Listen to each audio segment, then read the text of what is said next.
3, 2, 1. Madam Speaker, ladies and gentlemen, the greatest trick the devil ever pulled was convincing the world he didn't exist.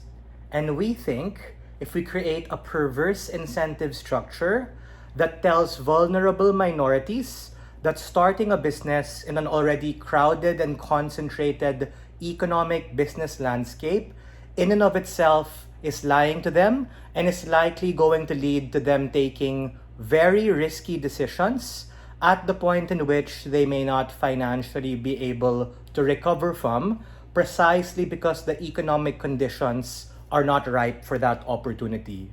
Along with that, and the way in of closing opposition to talk about our extension is also talking about a lens of infighting, and this tackles the best case of government bench, wherein you are successful in terms of being able to set up these businesses.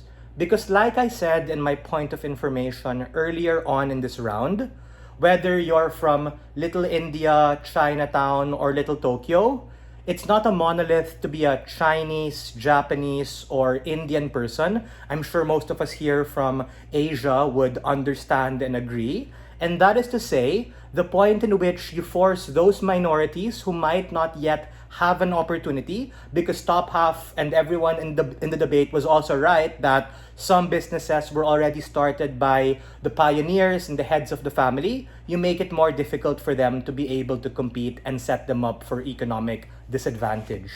A few strategic observations and comments to top half.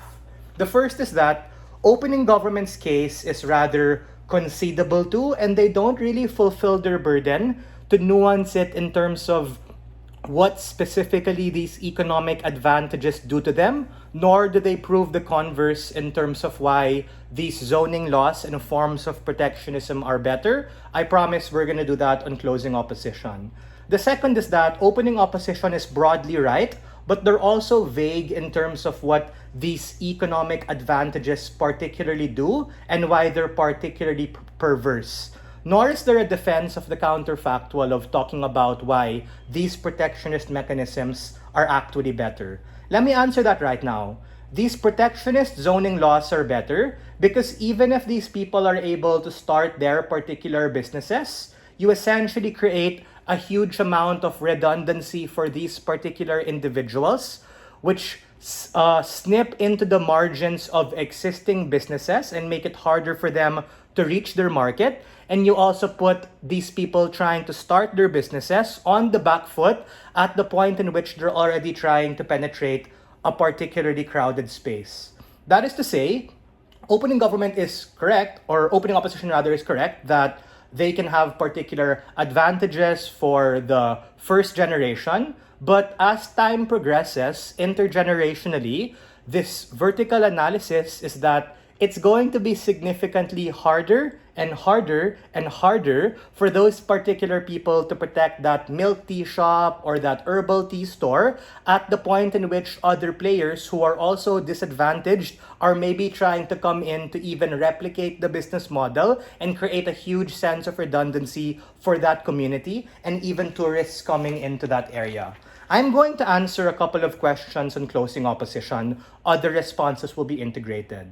The first question I have to answer is, in commercial ethnic districts, we need to understand these are already often to some extent diverse and or are concentrated by a certain ethnicity as dictated by the info slide. So why do we even need these additional economic incentives, especially since within these communities, broadly speaking, when they all are equal and no one has an advantage over the other, they're already fine. Let's engage the first scenario, wherein these CEDs are already diverse, and we're talking about, let's say, mid to low income suburbs or commercial business districts in LA or New York City, wherein you don't have a clear majority amidst a minority. We need to understand that to some extent, life there is already affordable, and I recognize that Archie mentioned this in their speech, but let's take the even if. Even if these places are not as affordable, because we recognize rising rental costs due to things like inflation and weakening currency, we need to understand that the governments are now forced to pick and choose and play favorite of who particular minority you're talking about. Because not all CEDs are like homogenous, right? Like, are you gonna give these levies or economic incentives to Filipinos, the Chinese, the Indians, etc.? The point in which you give all of them these particular advantages, like what I said in my pre-oration, is the point in which it's less likely to work, and you create a principal disadvantage for the state to have to play favorite. That is to say, and we need to understand that cultural and ethnic groups and identities are not a monolith. Just because you're from Little India or Chinatown or Little Tokyo doesn't mean that you're all the same. You in fact have a spectrum of religious and cultural identity that we need to be able to take part of, and we don't want them necessarily to have to pick and choose. The second thing I'm going to deal with is, let's say these particular ethnic districts are diverse, like you're mostly Chinese in Chinatown, mostly Indian in Little India, etc. The problem here is that you incite economic retaliation from the ethnic majority within that area, which essentially sets them up for failure. There are 4 impacts of economic backlash. The first is that you lead upcharging to minorities because now they have a capacity to be able to pay, coming from money from the government, from their grants, and from their rental subsidies. That means their landlords are likely to increase their rent for their residents and also their commercial centers where they do business. The second is that you lead to shittier and more perverse and predatory microfinance terms because the government's already giving them a particular discount on the interest rate on their loans. So if they need particularly more money, it's going to lead to the boycotting of their particular businesses when they're now seen as a threat.